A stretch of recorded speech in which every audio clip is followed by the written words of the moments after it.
We want to know what's bothering you in the world of sports. Give Murph a call at 312-644-6767. That's 312-644-6767. And tell him what's beefing you in the world of sports. What's Your Beef is brought to you by Brown's Chicken Sandwiches and Catering and BrownsChicken.com. What's your beef? Let's get to the beef lines. See what you're beefing about in the world of sports. 24 minutes after 12. You haven't had lunch yet. You're driving down the street. Look up ahead. There's a Browns to the left. There's a Browns to the right. BrownsChicken.com. Check it out. That's where you can learn about the $99 football party special, pickup or delivery. Call ahead with the credit card. This weekend, you have everyone over at your place and say, I'm treating, I'm in charge. Just come on over, everybody. The $99 football party special for college games, pro games at BrownsChicken.com. Learn all about it. Let's go to Mike as a truck phone. Hello, Mike. How you doing, Murph? I'm fine, Michael. What's your beef? I got a beef with the Chicago Bears marketing department. Every year this has been going on, and just last Sunday it happened again. They put an ad up that single game tickets are now available at ChicagoBears.com. Now, single tickets haven't been available this late in the season since Bobby Douglas was leading the team in rushing. So why do they do that? That drives me crazy. It's like rubbing my nose in the fact that I can't get tickets. They're holding them back, or these are tickets that have been returned by season ticket holders. There's something in there, but it doesn't make you happy. No, it doesn't. And I tried going on there, and there's no link on how to get what it does. It goes directly to StubHub. But you know what's going to make you smile? You're going to Browns. Hang on, buddy. Hey, all right.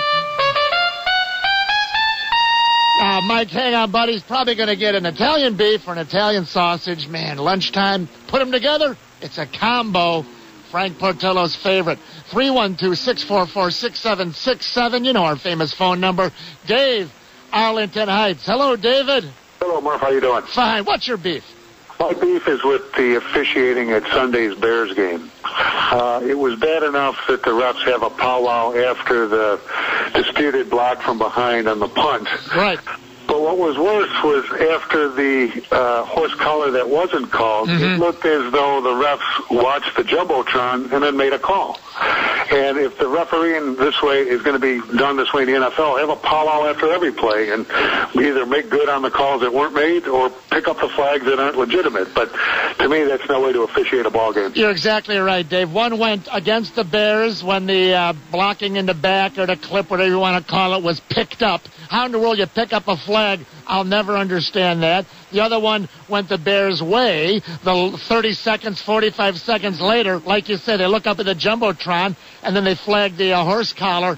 So it's not that it's sour grapes or Bears fans, because one went our way, one went the other way. But they'd better get it together, because if you want to just throw the challenge flag on every play, that's basically what they're doing. The coach that yells the loudest gets them to review it without the challenge system. It's all backwards and wrong, Dave. Yeah, it's silly. And if you saw that stat last week, I think the NFL said something like 97% of the plays are called correctly. Not a chance. Not a chance. Hey, go visit my friends at Browns. I like your beef. Hang on, Dave. Thanks, Murph. All right, buddy. Look up, Dave, would you? He's going to probably go over and get a Maxwell Street Polish for lunch. It's my favorite. Yellow mustard, grilled onions, Maxwell Street Polish, the way that they used to be. The way if you're from Chicago and you've been in the suburbs, you go, how do I get a good Chicago? You can't even find Maxwell Street. They keep moving it. Browns, Maxwell Street Polish. Let's go next to Bear fan Chuck. Hello, Chuck. Hey, Murph, how are you? Fine, Bear fan Chuck. What's your beef?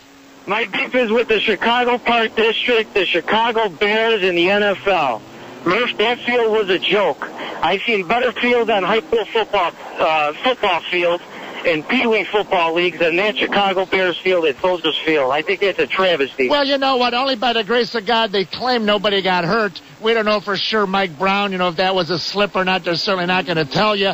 The other thing David Haw mentioned in the paper today, Bear fan Chuck, that it's not like the old days. Remember, AstroTurf was dangerous. It was horrible. But now they got this field turf or whatever they call it, that's spongy. It gives. if this is all they can do, I vote for that new synthetic field turf that they say you can hardly tell the difference anymore, except it works and it's maintenance free.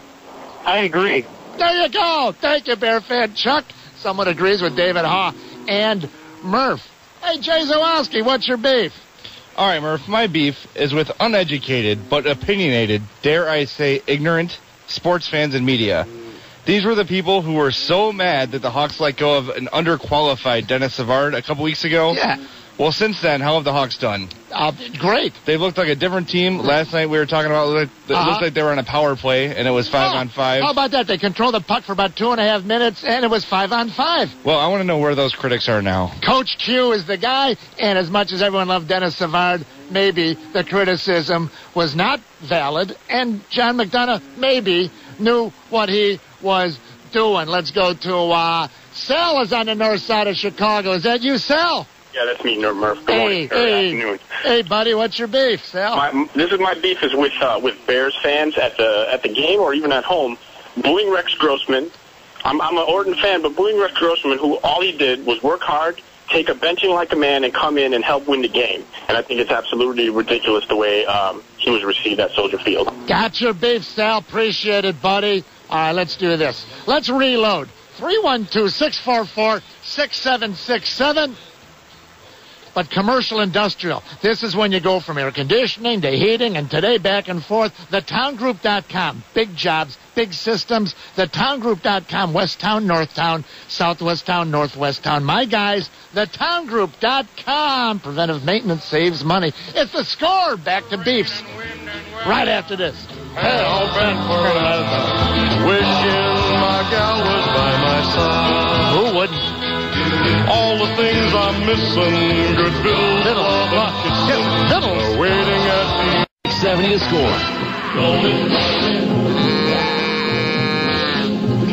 Welcome back. Second round of phone calls. Browns. You know what tastes better?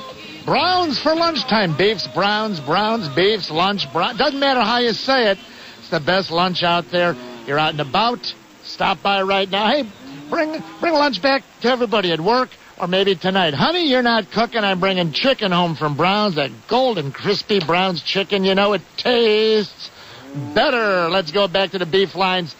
Travis has been patient. He's all the way from Tampa. Hello, Travis. That's right, Murph. How you doing, buddy? I'm fine, Travis. What's your beef all the way from Florida? Well, I always have a beef with Bob Babbage and this garbage prevent defense that I see. It seems like he's always trying to prevent us from actually winning the game and always trying to get us not to lose. But my real beef is with the equipment manager on Sunday. I mean, didn't they walk out on the field probably an hour before the game started and knew that the field was in really bad shape? Couldn't they switch the cleats out to longer cleats? Even the announcers were talking about it, that they should have done it in halftime. Even Tim Ryan said they should get those 7/8 inchers out there. You know what, Travis? This is a great topic.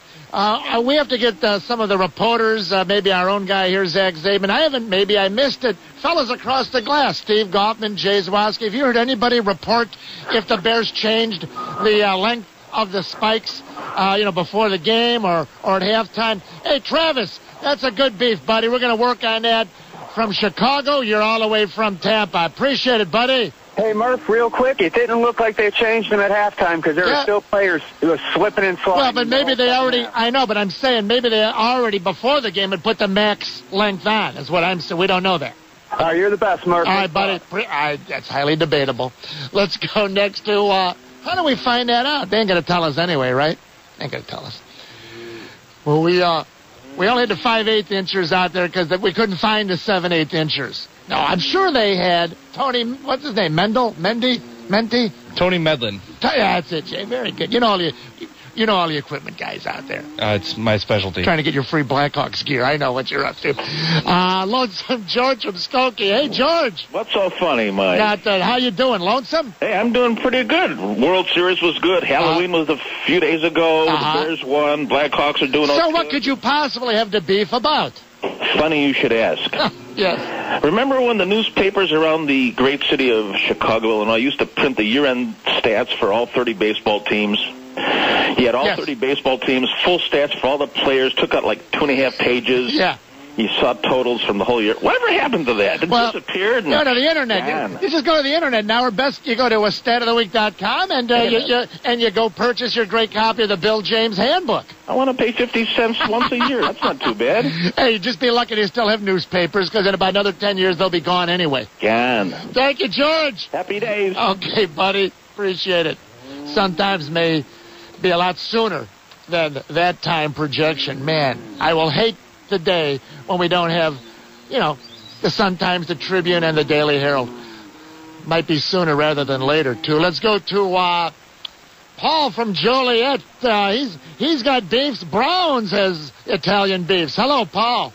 Hey, how's it going, Murph? Good. What's your beef, buddy? My beef has definitely got to be with the referees and the Giants and Cowboys game. I couldn't believe they threw that flag for that unnecessary roughness on Dallas quarterback there. I think it was Tuck that hit him. They got the flag thrown for landing on the quarterback with all of his body weight. They got to draw the line somewhere with that, with protecting the quarterback there. Well, let me ask you this, Paul, and that's a great beef. Now, I'm not saying that Orton, when he was hurt, that it should have been a flag. I want to be clear on this. I'm not saying that they jumped on Orton. There was unnecessary roughness. But if it's going to be ticky-tack protecting the quarterback, behind the line of scrimmage, you can't go to his knees, you can't hit him high, in the grasp. Wouldn't that have been a flaggable late hit on Orton? I'm just wondering. No one's mentioned it but me, so maybe I must be wrong. No, I completely agree with that. If they threw the flag in the Dallas game, that flag definitely should have been there in the Chicago game. That's it. Hey, hang on, Paul. You're going to go visit my friends at Browns. Go get some beefs at Browns, all right? Hang on. All right. Hang on, Paulie. They're telling me I should go now to line 5. We have a beef here. Let's go to South Side. Barack on the South Side. What's your beef? I think it is about time that we had playoffs in college football. I'm fed up with these computer rankings and this and that and the other. Get 8 teams. Yeah. Top 8 teams right at the end. Yeah. You got a playoff. Right. Decide on a national champion. Hey, nicely done, Barack. Southside. You're gonna go visit my friends at Brown. What's that? Now I'm supposed to go to line 7. Let's go to John. All the way from Arizona. John, you're on the score. What's your beef, buddy? I'd take significant action to prevent the spread and use of performance-enhancing substances. I think I agree. It's a game that we're going to be in for a long time. What I mean by that, there's somebody in a laboratory right now trying to develop some kind of substance that can't be detected, and we've got to stay ahead of it. It's not good for the athletes. No. It's not good for the sports. It's very bad for those who don't do it. Right. And I think it can attack the very integrity of all sports going all the way down to high school. Arizona John, I like your beef, buddy. Next time you come in from Scottsdale. We're going to go visit my friends at Browns. It tastes better. Let's go now to Enzo's in Darien. Hello, Enzo. Hey, Murph. How you doing? Good, buddy. You got tough company there to follow those two guys. That was Barack and John. Well, thank God I don't have to be in some kind of a election against those guys. But my beef is with the professional athletes today that, get on TV or whatever, talk to reporters after games and complain about the fans booing. And I'm saying the fans are always right in them booing. Sometimes fans boo and they really don't have a right to. But to me, these guys are highly paid professionals. And for them to get on afterwards and even mention anything about fans booing is just wrong. They should just take the high road. They shouldn't even say anything about it. They're getting paid big money and just, move on. And I'm sick of these whiny prima donnas complaining about fans booing. Oh, boy, just take your paycheck, go home, play better, and you don't have to worry about getting booed. Hold on. Play better. What'd you just say? Play better, right? Yeah, play better. There's an idea. Everybody's going to Browns. Enzo, hang on, buddy. Go visit my friends at Browns. It tastes better. Italian beefs, Italian sausage, lunchtime at Browns. I've been mentioning for years. Of course, my favorite, the Maxwell Street Polish. But this weekend, Saturday college football, Sunday NFL games. Why don't you do this? Invite all your buddies over to your house. Get to see the guy, maybe your high school buddies, your college buddies, people at work, your friends from the bar, and order in advance the $99 football party special from Browns. Go to brownschicken.com. They'll give you the phone number right there to call ahead with your credit card. And here's the beauty of it. Pickup or delivery. If you have a lot of friends, you can get 2 of them. $198 feeds, everybody you know. 16 pieces of chicken for the $99 football party special. Half a pan of the pasta, mustacholi, or mac and cheese. 2 pounds of the Browns Italian beef. And 36 pieces the spicy wing zings, the boneless spicy chicken. You get the French bread rolls, the peppers, and the giardiniera. Build your own. You're the boss. You're the king. Have fun at your house. BrownsChicken.com. Let's go to Wayne in Elmhurst. He's going to beef about something in the world of sports on the Score. Hello, Wayne-O. Hey, Murph. How you doing? Fine. What's your beef? My beef is with Score management. If anything, as a Chicago sports fan, I need consistency. I can't stand the flip-flopping of you and the other 2 guys in the morning. When I turn the radio on at noon, I want to hear Murph. You know what? The way the Browns is through your stomach and through my heart. And you know what? Why not? I want everyone to go visit Browns. Thanks for the kind words, Wayne. I'm very happy. Noon to 2, Tuesdays through Thursdays. And then you can find Murph, the comfortable slippers, Mondays, 10 a.m. till noon after Bears games. BrownsChicken.com. It tastes better. Thanks for participating in What's Your Beef. Join Murph for another edition of What's Your Beef. What's Your Beef has been brought to you by Brown's Chicken Sandwiches and Catering and BrownsChicken.com. All winners of the Mike Murphy Show are only eligible to win prizes once in a 60-day period. This hour